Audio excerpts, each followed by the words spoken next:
Deputado Silvio Costa continuará com o tempo do partido, regimentalmente. Senhor presidente, senhores deputados, senhoras deputadas, ontem à noite, a minha esposa Cíntia me ligou e disse: Silvio, olha, amanhã é um dia profundamente importante para a democracia brasileira. Eu acho que você deveria fazer um discurso lido, você deveria preparar um discurso. Eu refleti, eu disse: mas Cíntia, eu não vou fazer. Eu tenho 22 anos de vida pública, Cíntia, e eu nunca fiz um discurso lido. Eu respeito todo mundo que faz o discurso lido, mas discurso lido para mim é como um telefonema a cobrar. Você já começa perdendo. Se o discurso for muito bom, vão dizer que não foi você que não fez. Foi muito bom, não foi ele que fez, não. Se o discurso for muito ruim, vão dizer: esse cara é tão ruim que nem discurso sabe fazer. Agora, o discurso lido, eu acho que ele tem uma característica. Acho que falta a ele, às vezes, ou na maioria das vezes, a razão maior da vida, a alma e o coração. Por isso que hoje, nesse momento, mais uma vez, eu vou falar com a alma e com o coração. Eu sou de Pernambuco. Eu tive o privilégio de ter 105 mil votos em Pernambuco, o privilégio de representar o povo de Pernambuco aqui na Câmara Federal. Deputado Patrões Ananias, os homens e mulheres de Pernambuco, os verdadeiros homens e mulheres de Pernambuco, os homens honrados e decentes, eles só se curvam para agradecer. Pernambuco é a terra de Frei Caneca, um dos heróis da Revolução de 1817. O Frei Caneca dizia: quem bebe na minha caneca tem sede de liberdade. O Frei Caneca, deputado Luiz Sérgio, prenderam ele e aí mandaram os presos enforcá-los. Nenhum preso quis enforcar Frei Caneca. Foi preciso que os soldados fuzilassem Frei Caneca. Eu sou da terra de Gregório Bezerra, um homem que lutou pela democracia em nosso país, na ditadura militar, lutou contra a ditadura militar. Deputado Glauber, você é jovem. O Gregório Bezerra foi arrastado por um jipe pelos militares na praça de Casa Forte. Eu sou da terra de Gregório Bezerra. Eu sou da terra de Josué de Castro, o primeiro brasileiro que colocou o combate à fome na agenda nacional. Eu sou de Pernambuco, berço da democracia, berço da liberdade. Meus amigos, esta sessão de hoje não deveria existir. Hoje, desde ontem, nós estamos produzindo aqui, discutindo aqui, debatendo aqui, como o julgamento mais injusto da história do Brasil. A presidente Dilma, quando tinha 18 anos, deputado Bom Gás, ela foi torturada, ela gritou nos porões da ditadura e ela não dedurou ninguém, ela aguentou firme. Nesses últimos 40 dias, é o segundo momento de tortura que parte da elite brasileira está fazendo com a presidente Dilma. Não é justo, deputado Reginaldo Lopes, o que querem fazer com a presidente Dilma. E por que não é justo? Eu só lamento que o Eduardo Cunha não esteja aqui, que eu queria falar na frente dele. É o seguinte, vocês sabem que eu não votei em Eduardo Cunha, e eu fazia oposição a Eduardo Cunha, quando ele era muito forte aqui, deputado Chico Alencar, deputado Edmilson. Ele era o todo-poderoso. Eu acho que, modesta parte, eu fazia até oposição solitária a ele. Depois que descobriram as contas dele na Suíça, eu não sei se vocês perceberam, eu parei de bater no deputado Eduardo Cunha. Mas o problema, porque lá no Nordeste a gente diz assim, ninguém chuta cachorro morto.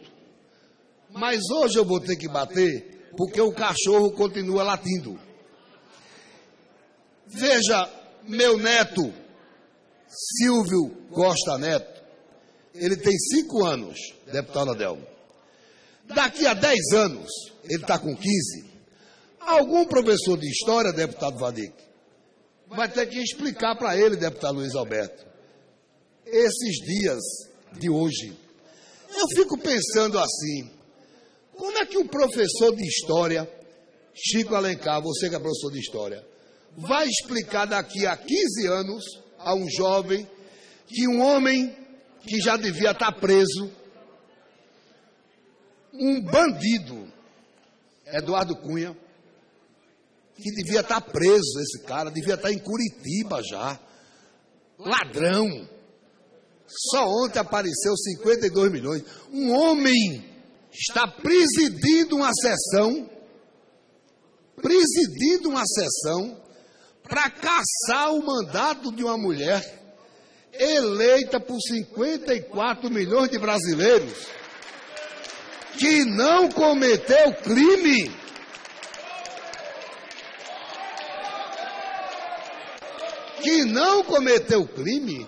Como é que a gente vai explicar isso na história? Meus amigos, deputado Ságuas, deputada Maria do Rosário, o Brasil precisa saber a seguinte história. Esse pedido de impeachment, ele é vítima do ódio e da vingança de Eduardo Cunha. Porque os 513 deputados aqui, eles sabem o seguinte, que Eduardo Cunha disse, eu vou cair, mas antes eu vou derrubá-la. Ele disse isso. Aí ele começou essa conspiração. Veja bem, a maior prova que esse atual pedido de impeachment não tem consistência jurídica, não tem substância jurídica, é que a OAB entrou com um novo pedido de impeachment. Ora, se esse atual pedido de impeachment tivesse consistência jurídica, a OAB não teria entrado com outro pedido de impeachment. Isso é muito claro para mim. Portanto, esse é um julgamento político. Isso é um julgamento fruto do ódio. Agora, sabe como foi essa articulação? E aí entra agora em cena um outro cara. Minha mulher disse, meus filhos disseram, não vá no pessoal. E eu não estou indo no pessoal. Eu estou indo na história. Entrou um outro cara que eu estou com nojo dele. Nojo, essa é a palavra. Eu até que gostava dele. Cheguei até a tomar vinho com ele. Michel Temer. Eu não tenho outra palavra desse cara a não ser nojo. Sabe por que, Brasil, eu tenho nojo dele? Faz 2 anos que ele vem conspirando contra a presidente. Primeiro ele pediu para ser ministro da articulação política. Colocou um preposto dele chamado Eliseu Padilha. Esse preposto de Michel pegou todo o mapa dos cargos federais, dos cargos estaduais, e agora ele está usando. Eu não vou aqui dizer nome não, que eu não sou disso. Sabe o que ele está fazendo? Ele sabe que tem um problema no estado tal entre 2 deputados. Aí o Eliseu Padilha liga para um deputado e diz: olha, meu irmão, tu sabe que esse cargo de lá é do deputado tal, mas se tu votar em Michel, eu tiro esse cara e coloco você. Eu não tenho outra palavra para isso a não ser canalice. Isso não é a boa política. Esse Michel Temer, da última vez que ele ousou se submeter às urnas, teve 60 mil votos em São Paulo. Ele quase perde a eleição. Então esse cara, meu irmão, está querendo arrancar o mandato da presidente Dilma sem ela ter cometido um crime. Olha, para a senhora, o senhor que está me ouvindo agora, esse negócio de pedalada fiscal, sabe o que é isso? Isso é uma engenharia contábil, que quem primeiro fez foi Fernando Henrique. O presidente Lula fez. Todos os governadores fazem. Os prefeitos fazem. Mas não é possível esse cara, esse Eduardo Cunha, que devia nunca estar aqui. Eu não entendo por que o Supremo. Eu sei que o Supremo tem a agenda dele, mas eu não tenho como, não sei como é que o Supremo não tirou esse cara ainda. Deveria ter tirado, ele tem elementos jurídicos para tirar e não tirou, não sei por quê. Agora veja qual foi a articulação. E eu vou dar dados aqui agora, números e provar. Veja a que ponto chega a articulação para tentar tirar a presidente Dilma. Numa quarta-feira, alguns deputados, que eu não vou citar o nome, para não dar direito a ele falar, eles se reuniram na casa de Eduardo Cunha e combinaram o seguinte: um vai ser presidente, o outro vai ser relator. Agora veja, vocês vão ser, um ou outro, vão me suceder, vão ser presidente da Câmara. Agora o que é que eu quero? Você vá lá na oposição e faça um acordo. No outro dia de manhã, eles se reuniram com a oposição e fizeram o seguinte acordo: um eu sou relator e o outro é presidente. Agora tem um detalhe: nós temos que salvar o mandato de Eduardo Cunha. E a oposição topou. E eu vou provar aqui agora. E já tem aqui o primeiro produto desse acordo patife, desse acordo esdrúxulo. O Conselho de Ética, o deputado Zé Carlos Araújo, o presidente, não está aqui. O Conselho de Ética, o Eduardo Cunha, já é majoritário. Fizeram uma mudança no Conselho de Ética e hoje ele já tem 11 votos, até porque a deputada que colocaram disse claramente, meu amigo César Halum, a deputada disse que admirava ele. Bom, então, é preciso denunciar esse Brasil. Então, o primeiro produto desse acordo patife, esdrúxulo, é no Conselho de Ética. Estou dizendo hoje aqui, hoje é dia 16, ele já está salvo no Conselho de Ética. Aí o que ele está apostando? Está salvo, estica o mandato dele até fevereiro, apostando, segundo ele, na morosidade do Supremo, estica até fevereiro. Em fevereiro, ele elege o presidente da Câmara. Aí ele diz assim: bom, quando chegar em 18, eu vou me segurar até 18. Quando chegar em 18, o povo me elege de novo e eu não vou preso. Essa é toda a articulação. Isso aqui não é para derrubar Dilma, não. A maioria aqui devia ter coragem e dignidade de dizer ao Brasil o seguinte: nós não queremos derrubar Dilma. Nós queremos livrar Eduardo Cunha da cadeia. É isso que vocês querem? Vocês estão defendendo o impeachment da boca para fora. Vocês sabem que não tem motivo. O jogo de vocês é outro. O jogo de vocês é tirar Eduardo Cunha da cadeia. Sabe por quê? Porque muitos de vocês Muitos estão preocupados com a maior delação premiada do mundo, que vai ser a de Eduardo Cunha. Eu não tenho dúvida. Então tem muita gente preocupada com isso aqui, por isso que não quer que ele vá para a cadeia. Meus amigos, eu queria dizer para o Brasil que eu acredito na política, deputado Chico Alencar. Mas eu queria fazer um apelo aqui. Amanhã, nós vamos decidir aqui a reeleição da presidente Dilma. Porque esta oposição, desde que esses caras perderam lá em 2014, e o Aécio perdeu em Minas, exatamente porque Minas o conhece, por conhecê-lo, não votou nele, ele perdeu a eleição lá, desde que eles perderam, que eles atrapalham o Brasil. Primeiro, eles elegeram Eduardo Cunha presidente. Quando Eduardo Cunha se elegeu presidente, começou a chantagear a presidente Dilma. Olha, presidente, eu quero a presidência da Caixa. A presidente disse, não dou. Quem é que ela botou lá? Uma mulher honrada, Miriam Belchior. Não dou. Dá não, a presidência da Caixa, dou não.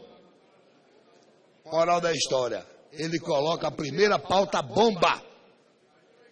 Essa pauta bomba ia dar um prejuízo ao Brasil de 100 bilhões de reais. Mas ele não aprova sozinho essa pauta bomba. Aprovou com a oposição, que é 95%, é a oposição mais irresponsável da história do Brasil. Por exemplo, eles criaram o fator previdenciário. E criaram de forma correta. Porque senão a Previdência, cujo rombo hoje é 100 bi, se não fosse o fator previdenciário, o rombo da Previdência era 300 bi. Pois esse mesmo povo que criou o fator previdenciário, para prejudicar a presidente Dilma, para fazer demagogia com os aposentados, este mesmo povo ajudou a derrubar o fator previdenciário. O que é que a presidente Dilma fez? Ela falou a verdade. Ela vetou o fator previdenciário. Fator previdenciário no governo dela, o impacto financeiro é muito pequeno. Mas a longo prazo, o fim do fator previdenciário gera um rombo altíssimo de 300, 400 bi. Eles fizeram isso. São demagogos. Eles, na verdade, não estão preocupados com o país. Eu quero saber uma proposta desta oposição para o Brasil, a não ser passar 2 anos aqui arengando. Esses caras se juntaram com parte do setor produtivo nacional. Por exemplo, o presidente da Fiesp, com licença da mal palavra, Paulo Scaff, esse cara, usando o dinheiro do trabalhador, SESI e Senai é dinheiro do trabalhador, para ameaçar deputado, para botar nos jornais do Brasil inteiro a foto dos parlamentares. Vamos meter medo que eles são, desculpa a palavra, volúveis, são susceptíveis, eu ia dizer outra, são susceptíveis à opinião pública. Vamos pesado. Sabe por quê? Aí ele chamava os deputados lá. Porque eu vou ser ministro de Temer. Já acertei. Olha, o Scaff, você realmente vai para o ministério. Sabe qual é o ministério que você vai, Scaff? Ministério Público Federal.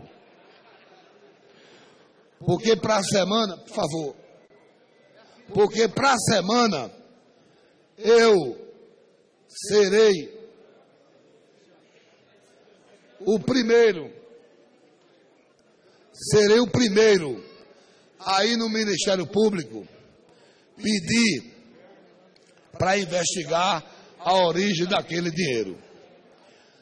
Meus amigos e amigas deputados federais, eu não quero aqui ter postura arrogante, mas eu vi um deputado do PMDB ali pegar um placar e dizer que hoje eles estão com 367 votos.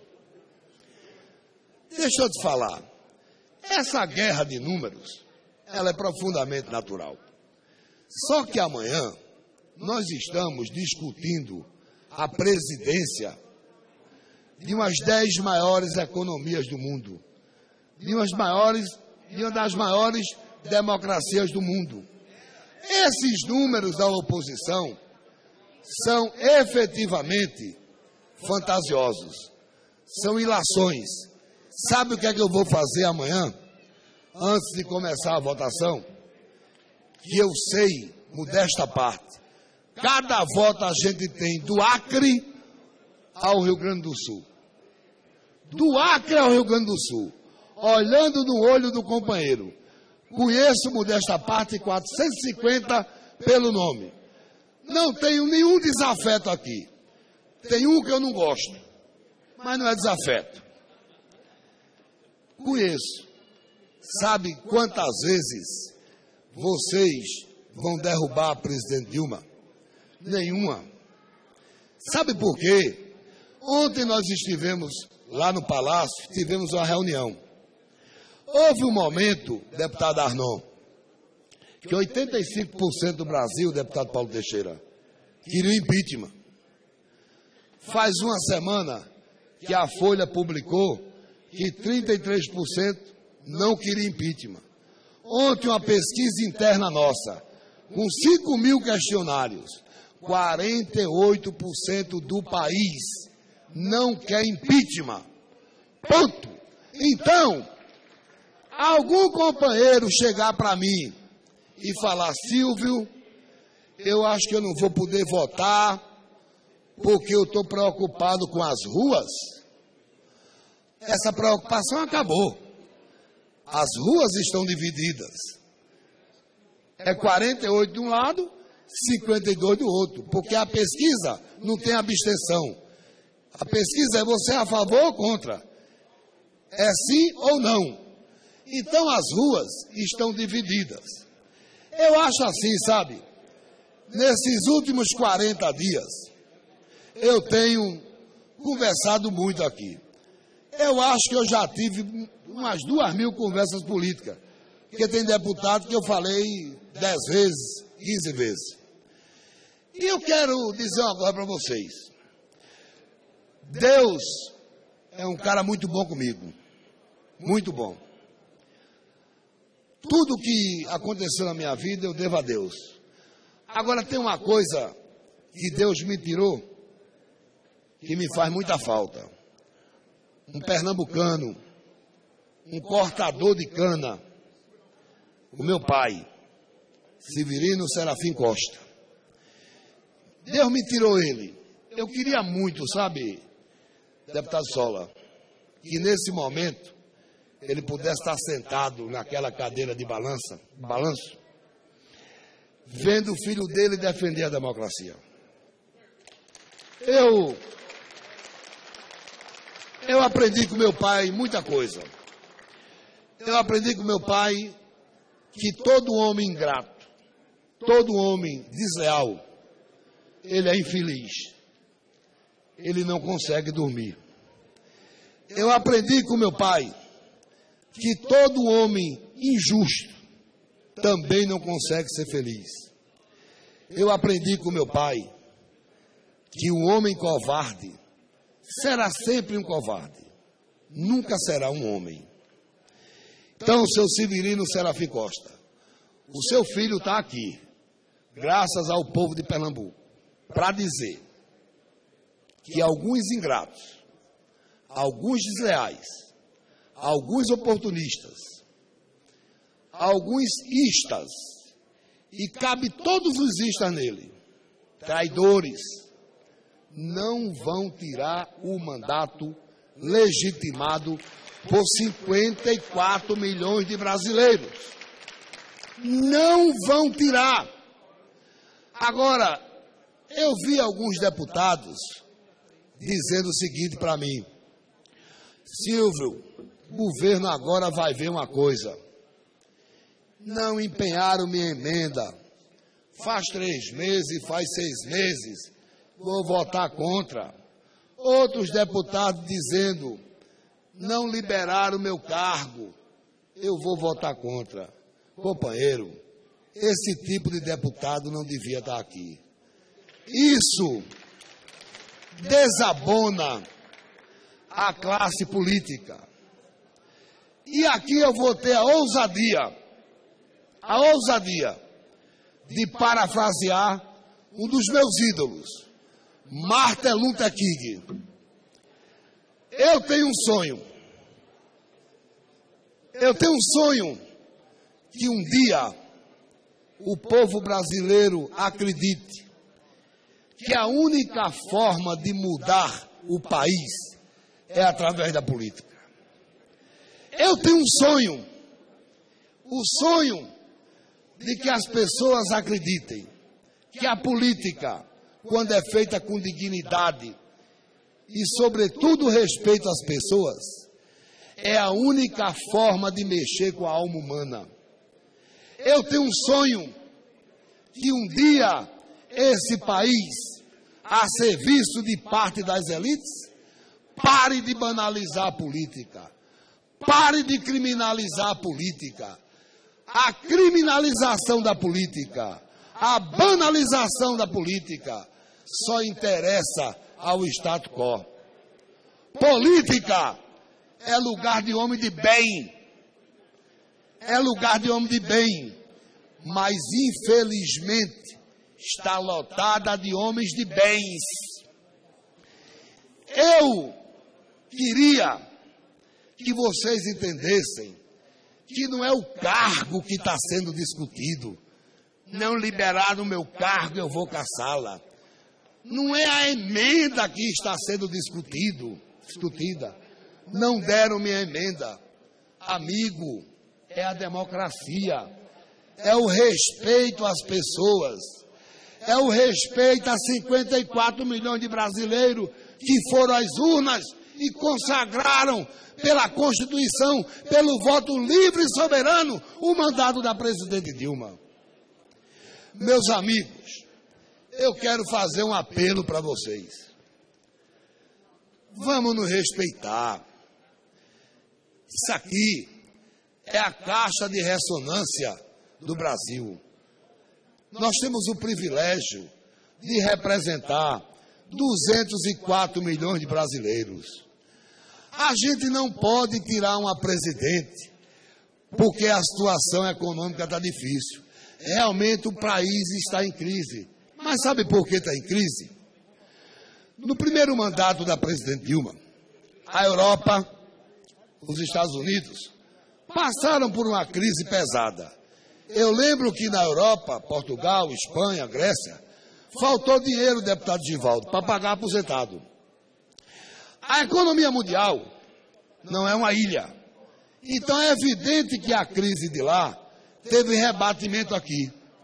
Em função disso, a presidente Dilma adotou uma política de estímulo ao consumo, de geração de emprego. Em função disso, ela fez desoneração de folha, ela fez desoneração de IPI, e nós perdemos 500 bilhões. Deixou de entrar 500 bilhões de recursos federais. Então, evidentemente, nesse segundo mandato, nós estamos sim com um problema econômico. Mas eu quero dizer que 95% do problema econômico do Brasil reside aqui nessa casa. Reside aqui nessa casa porque essa casa tem má vontade com o Poder Executivo. Essa casa não quer agilizar os projetos de interesse do Brasil. A maioria dessa casa realmente não está preocupado com o futuro do país. Deixa eu te falar uma coisa. Alguém já disse, e eu já disse aqui outras vezes, que a diferença de um político para um estadista é que o político está preocupado com as próximas eleições e o estadista está preocupado com as próximas gerações. O Brasil nunca precisou tanto de estadista como nesse momento. Pessoal, nós não podemos brincar, deputado Tato. Eu vou trabalhar até amanhã, no último momento, para convencer alguns companheiros meus, amigos, que não deixem se impregnar pelo ódio, pela raiva. Eu não quero citar nome não, mas eu admiro muitos deputados da oposição. Aliás, quero dar um depoimento. A maioria dessa casa sabe que eu tenho uma boa relação com todo mundo. Tenho muitos companheiros da oposição, gente que estuda, gente que lê, gente que debate. E neste momento, a serviço de Eduardo Cunha, porque o país está com dificuldade, querer atacar a presidente Dilma, tirar o mandato, isso não é justo. Isso não é correto. Queria que vocês fizessem uma reflexão. Eu não quero citar nomes aqui, mas estou vendo aqui vários deputados da oposição que eu tenho o maior carinho. Eu lembro de Ibsen Pinheiro. Uma vez a revista Veja acabou com a vida de Ibsen Pinheiro. E depois teve que pedir desculpas a Ibsen Pinheiro. Pessoal, a presidente Dilma não merece isso. Não façam isso. Vocês estão errados. Deixa a deputada Keiko. Olhe para mim. Eu tenho o maior carinho pela senhora. A senhora do PSB. A senhora conhece as dores e os sorrisos da vida. A senhora conhece. Eu não me conformo de ver uma mulher do seu nível. Uma mulher que eu admiro, uma guerreira, uma mulher da luta, votar contra a presidente Dilma. Não chegou a hora do recreio ainda não. Eu, sinceramente, não entendo isso. Eu não sei, deputada Camacho, como homens e mulheres que têm uma alma boa, que tem justiça, a deputada Benedita, guerreira do povo, a senhora do Rio de Janeiro, do Brasil. Esse cara vai dormir hoje e dizer, meu irmão, é o seguinte, Fernando Henrique fez pedalada, Lula fez, Dilma não roubou R$1. A presidente Dilma não botou R$1 no bolso. R$1. Esse Michel Temer e Eduardo Cunha são iguais e se merecem. A diferença, Pepe Vargas, é que um foi pego e o outro ainda não. Mas eles são iguais, eles se merecem. Você tirar a presidente Dilma para transformar Eduardo Cunha em vice-presidente da República, meu Deus do céu! Meu Deus do céu, onde vocês estão com a cabeça?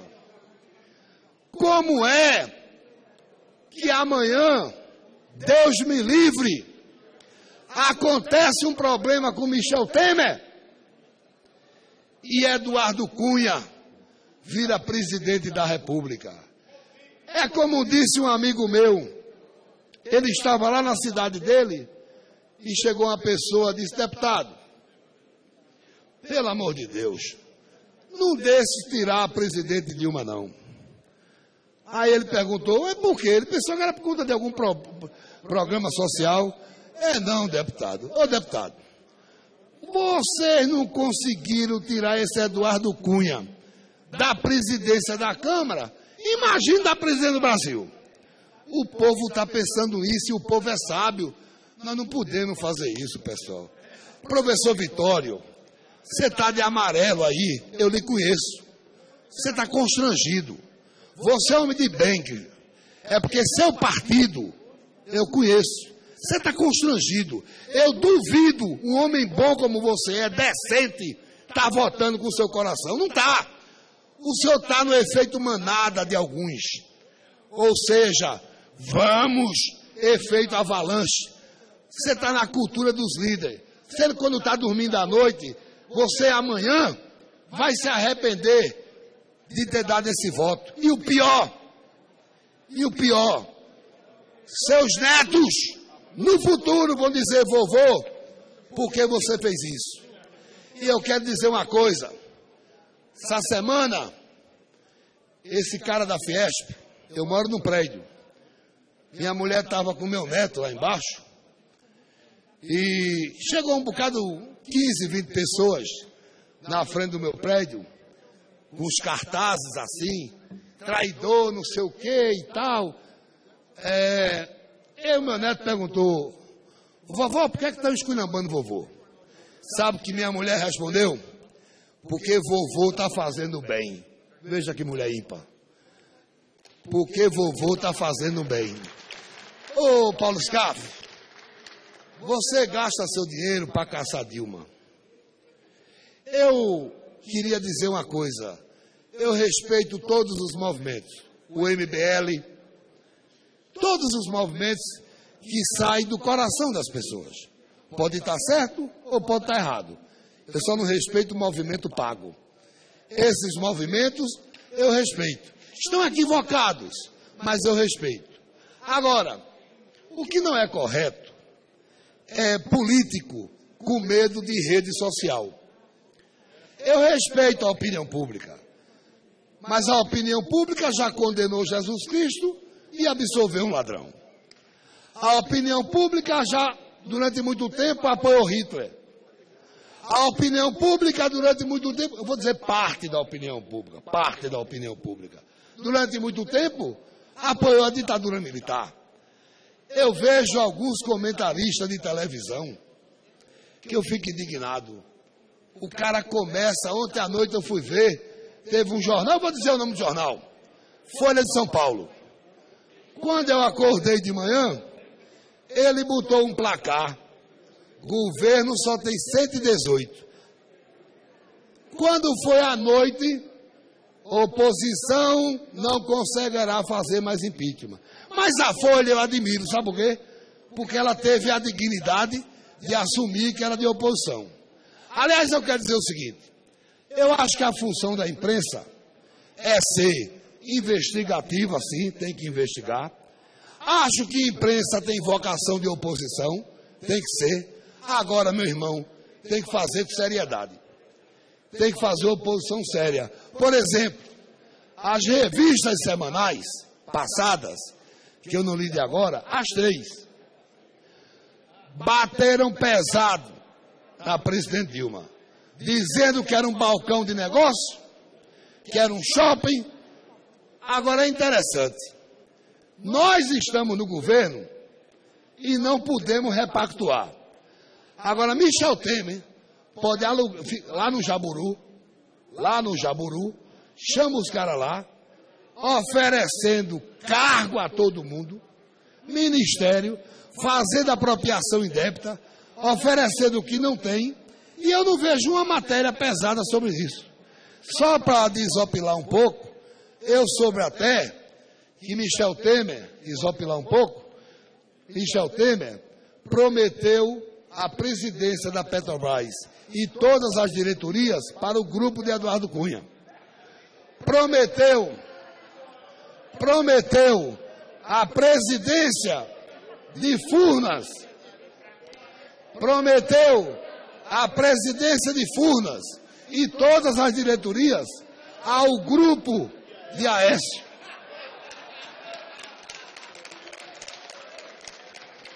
Prometeu o Ministério do Trabalho a Paulinho da Força. Imagine, o Brasil já tem 10.700 sindicatos laborais e 5.400 patronais. Com Paulinho vive de quê? Da indústria sindical. Nunca deu um dia de serviço. E agora virou herói do golpe. Agora é o homem do golpe. Vamos tirar Dilma. Pessoal, eu vou dizer uma coisa para vocês. O Brasil é muito maior do que a raiva de vocês. O coração do povo brasileiro pulsa muito mais verdade no coração do povo brasileiro do que na cabeça má de algum de vocês. Não dá para compreender, deputado Laércio, como é que deputados jovens que estão iniciando na política, que a gente vê que eles gostam da política, estão aqui porque gostam da política, vão na onda de Eduardo Cunha. Eu vejo aqui os coordenadores de Michel Temer. Quem são os coordenadores da campanha de Michel Temer? São os 10 deputados que defendem Eduardo Cunha no Conselho de Ética. Rapaz, um cara que tem coragem de defender Eduardo Cunha merece respeito de ninguém. Então, como é que esse povo pode coordenar, vive no Jaburu, na operação para tirar a presidente Dilma? Sinceramente, vocês estão errados. Eu não estou aqui agredindo ninguém, mas vocês estão errados. Vocês perderam a eleição em 2014. Não foi culpa da presidente Dilma, foi culpa da incompetência de vocês. Esse Eduardo Cunha já disse o seguinte: se ganhar domingo, na segunda-feira, eu coloco outro impeachment da OAB. Rapaz, isso é brincadeira. Isso é um desrespeito ao Brasil. Será que parte dessa elite paulista, que roubou esse país 500 anos, não está vendo isso? Que isso é implicância desse cara? Sabe o que é, pessoal? Eu não sou do PT, eu sou do PT do B. Mas gostem vocês ou não, quem colocou filho de pobre para estudar medicina foi o PT. Quem colocou pobre para andar de avião foi o PT. Quem evitou saques nas secas do Nordeste foi o PT. Se tem algum governo com cheiro de povo na América do Sul, são os ventos da América do Sul. Eles começaram a soprar com Che Guevara, quando o Che foi para Cuba, deputado Patrus, enfrentar Fulgêncio Batista e derrubar aquela ditadura. Os ventos da América do Sul começaram a soprar, dizendo o seguinte: nós não podemos continuar com tanta gente na miséria. E foi o PT, os ventos da América do Sul, que tiraram 40 milhões de pessoas da linha de miséria desse país.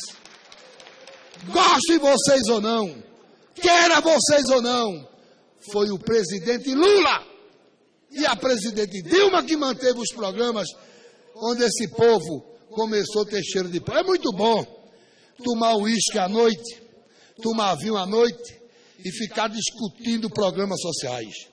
Você não sabe o que é uma mãe de família, meu irmão. Como eu já vi cenas de chorar, acordar de manhã e não ter um pão para dar ao filho. E não ter, às vezes, tem água suja para dar ao filho, lá no Nordeste. Você não sabe o valor que tem isso, não. Primeiro o seguinte: o valor de um livro, para quem nunca leu, é incomensurável.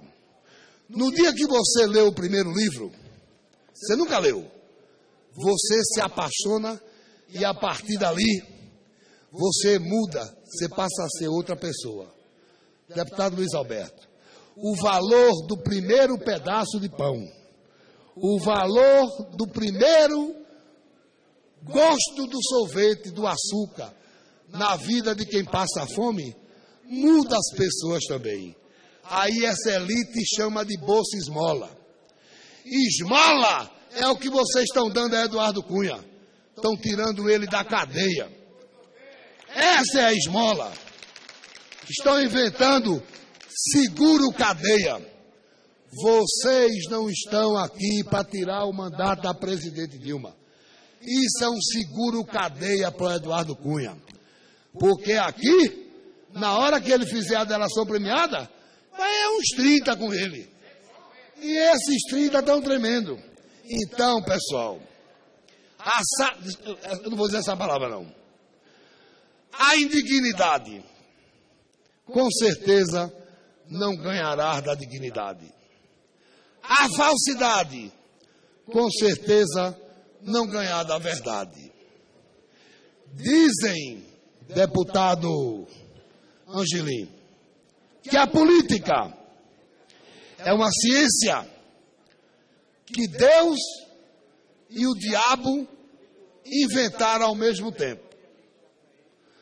Quando a política é feita com respeito às pessoas, procurando melhor qualidade de vida para as pessoas, com decência, com dignidade, essa é a parte que Deus inventou. Agora, quando a política é feita a lá Eduardo Cunha, com roubalheira, com coisa ruim, que não vê essa, eu não quero respeito, não quero dizer essa palavra, com ganância, busca de dinheiro, com corrupção, essa é a parte que o diabo inventou. Eles andam dizendo por aí que vão ganhar a campanha de todo jeito, porque a campanha deles é a lá Roberto Carlos.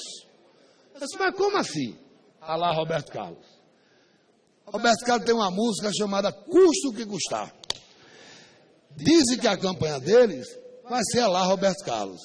Pois a nossa vai ser a lá Mangueira.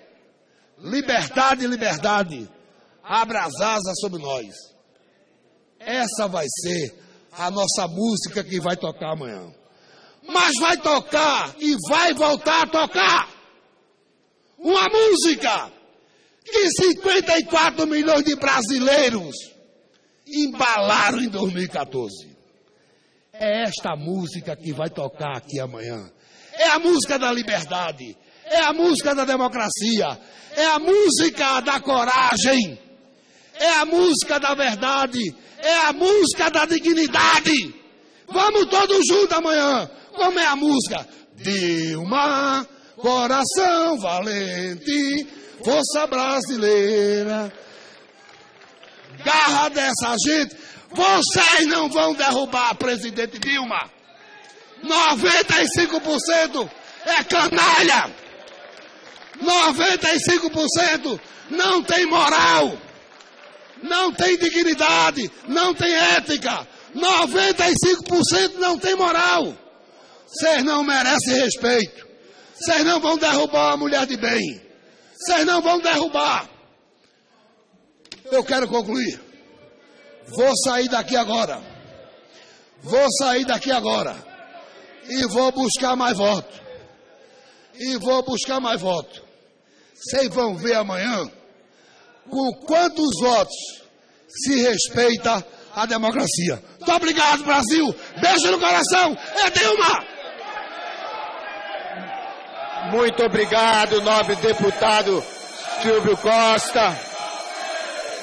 Concedo a palavra ao próximo orador inscrito,